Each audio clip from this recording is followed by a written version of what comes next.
Well, good morning. The world has changed. Life is changing. And it's time for you to change. It's time for you to empty your cup so that you can create a new you. And so that we can create a new world and a new experience of it. Good morning. We're beginning a series today on raising our consciousness, on rising up in consciousness so that we can create a world as we envision it, create a world that works for all, create a world that has become more enlightened as we become enlightened ourselves. There was an old Zen proverb and about a teacup. And there were many versions of this proverb. And the one that I like the most, I'd like to read to you. I'd like to tell you. Once a long time ago, there was a Zen master. And people traveled from far away to visit the Zen master to learn and to grow. On this particular day, a scholar came to visit.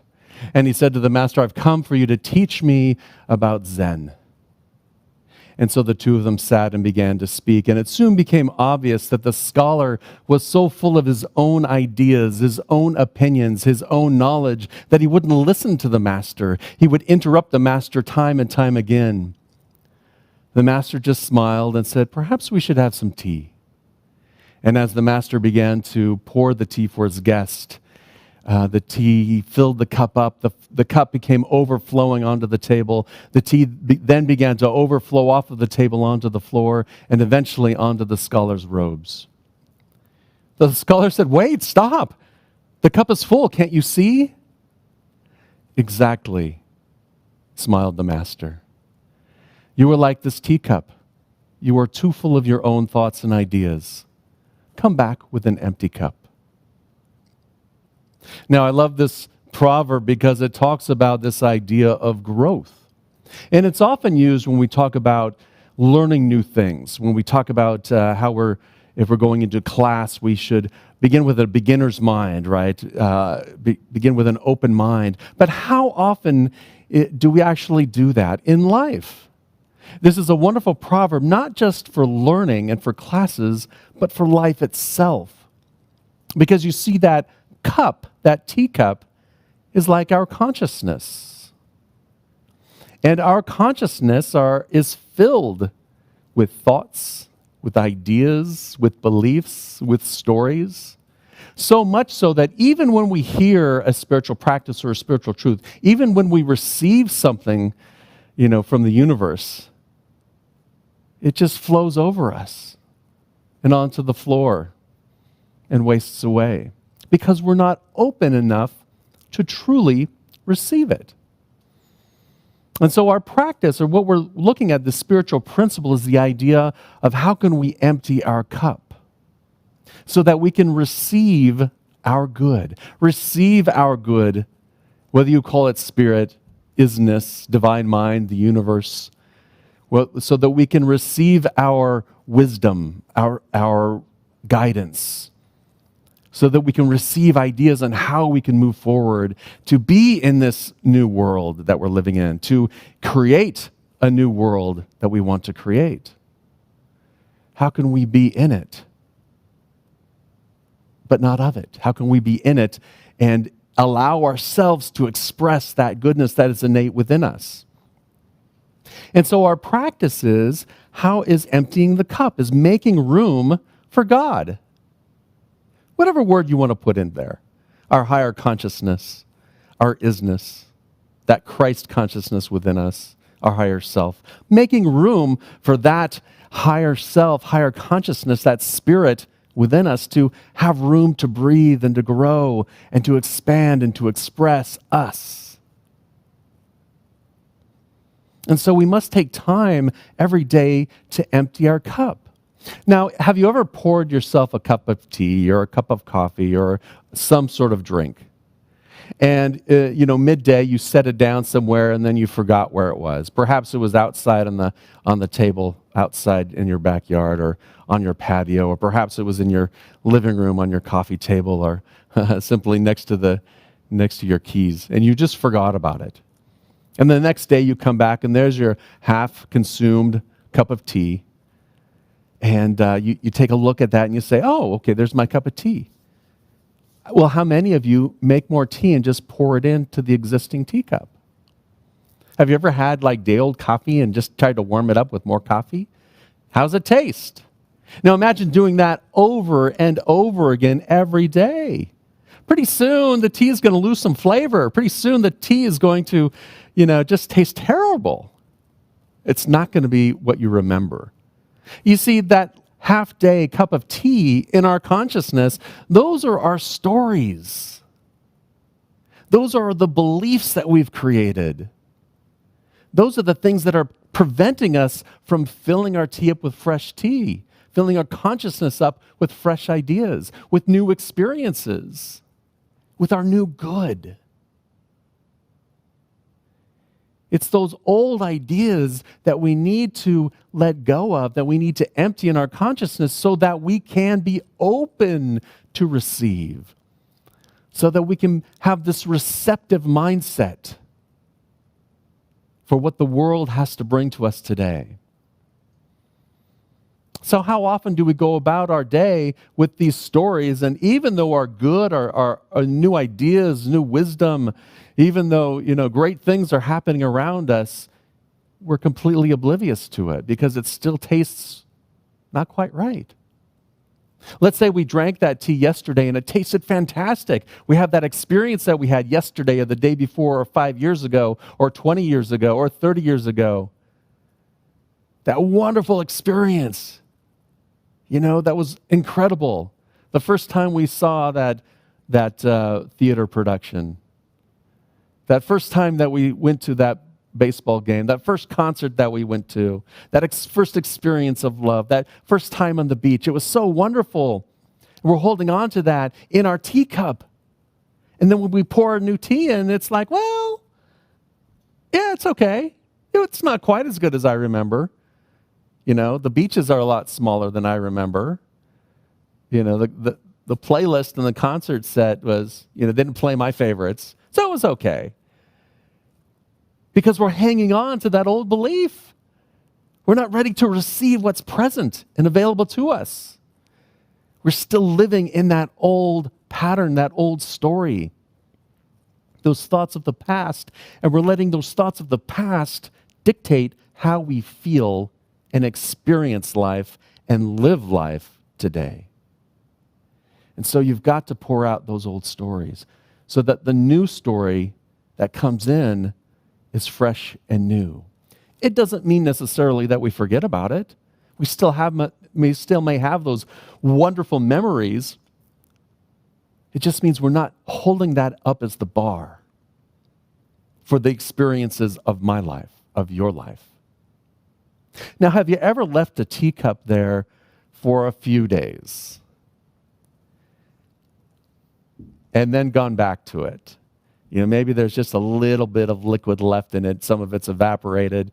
A week later, you look into it. It doesn't look anything like tea anymore. It's got multiple colors. It's got fuzz growing on it. And if you listen carefully, it sounds like it's trying to form its own republic. It's got its own little culture going on in there. Now, how many of you would just take it, oh, there's my tea. I'm just going to pour in fresh tea and drink it up? Of course not. But that's what we do with our resentments. That tea sludge at the bottom of the cup, those are our resentments. And if we hold on to those resentments and that anger and that frustration in our relationships, that unforgiveness as we call it, then it's like wishing that person would change, but drinking the poison that's in my own teacup. It's my teacup. Now, it takes some time and some effort to pour it out, to wash it out, to sanitize it, to scrub it, to get it fresh again, so that the next cup of tea tastes wonderful.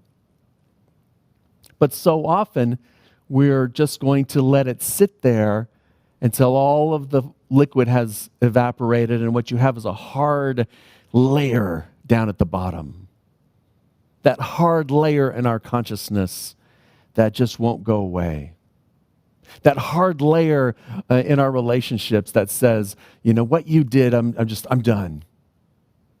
Without any sense of being able to change your own consciousness and stop drinking from that cup. Of course, that layer of sludge gets thicker and thicker as we go on, and we retain all of these resentments. We hold on to all of these things, all of the negative stuff that's happened in our lives. They become the memories that we live from. You look down at the bottom, instead of reading tea leaves or reading tea muck. It's like, oh yeah, I remember that one. Remember that one. Pretty soon, there's very little room for anything to get in there. There's very little room for any sense of joy, any sense of upliftment, any sense of God, any sense of oneness, any sense of personal wholeness. Now, when we find a cup like that in real life, when we find a cup like that, what do? Do we want to try and clean it? No, we just throw it away. We get a new cup. We go searching for a new cup. And so we throw away our relationships. We throw away our careers. We throw away our dreams in search of something else, in search of something new, someone new, some new experience, some new cup. And then we find our bright, shiny cup. We pour our tea in, but our behaviors haven't changed. We didn't do the work, right, to create a new behavior about cleaning our cup. So pretty soon we're back to our tea sludge and our resentments, the muck that builds up. It's time for a new cup. And we're on to the next one. Never really growing, never really creating a new sense of self. Henry David Thoreau once said, when any real progress is made, we unlearn and learn anew what we thought we knew before.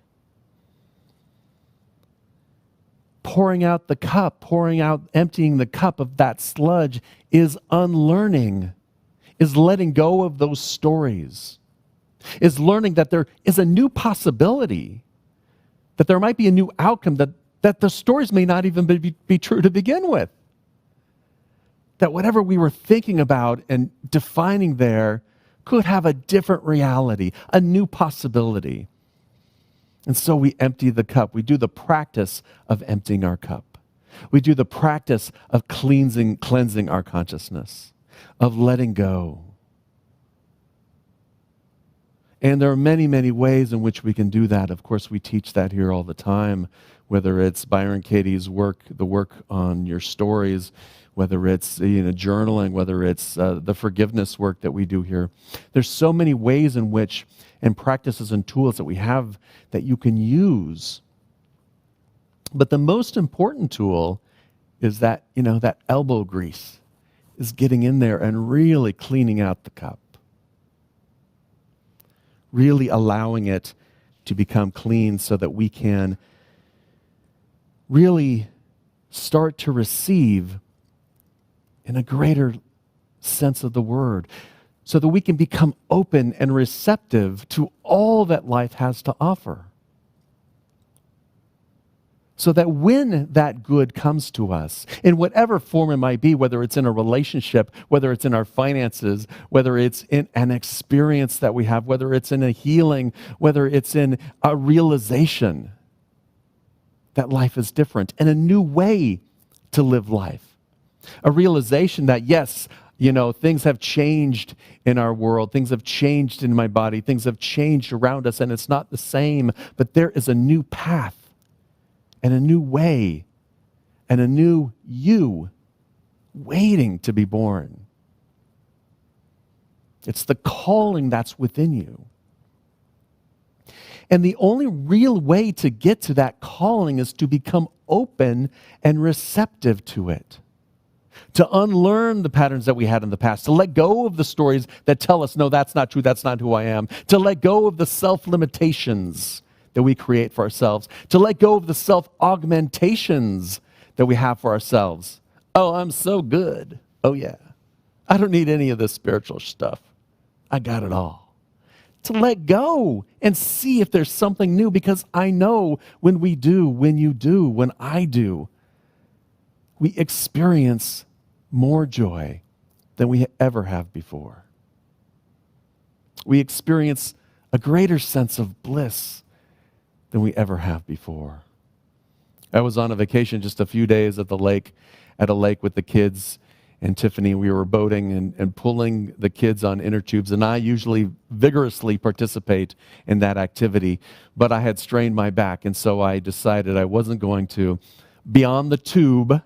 I was happy just to sit in the observer's seat or sit in the driver's seat or to just hang out. And I had an empty cup because I didn't have the expectations of what I would be experiencing on the inner tube. It's just like, no, whatever shows up, I'm here for it. A completely empty cup. And it didn't matter that it was 108 degrees out. Yeah, the boat's driving, the wind's blowing, it feels okay. We have a big lake we can jump into.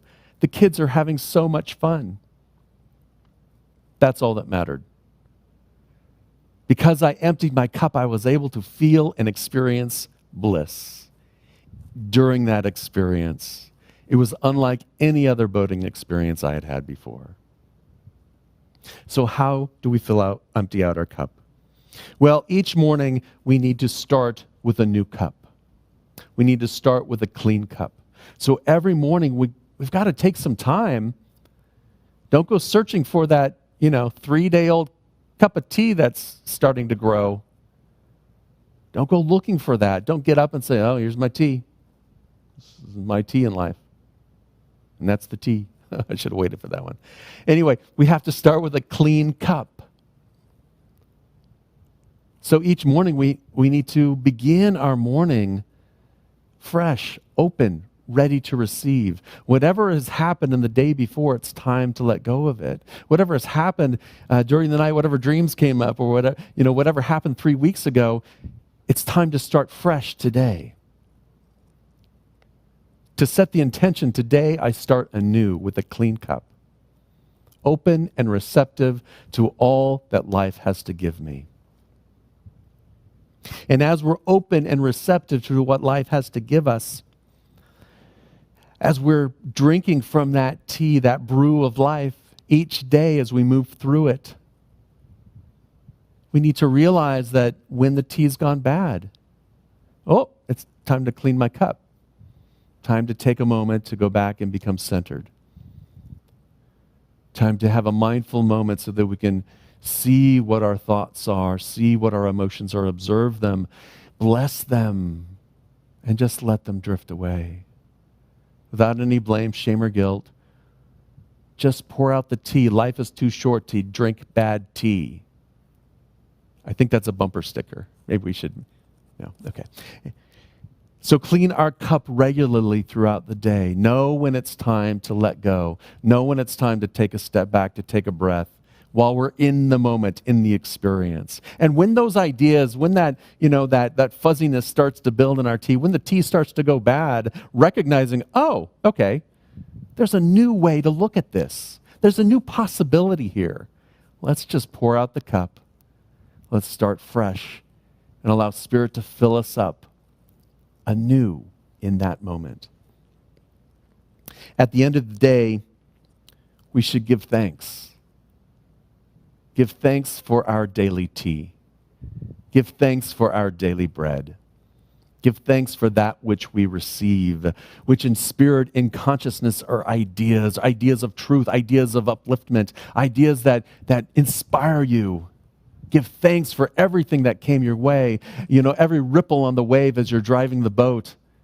And there was some pretty big ripples.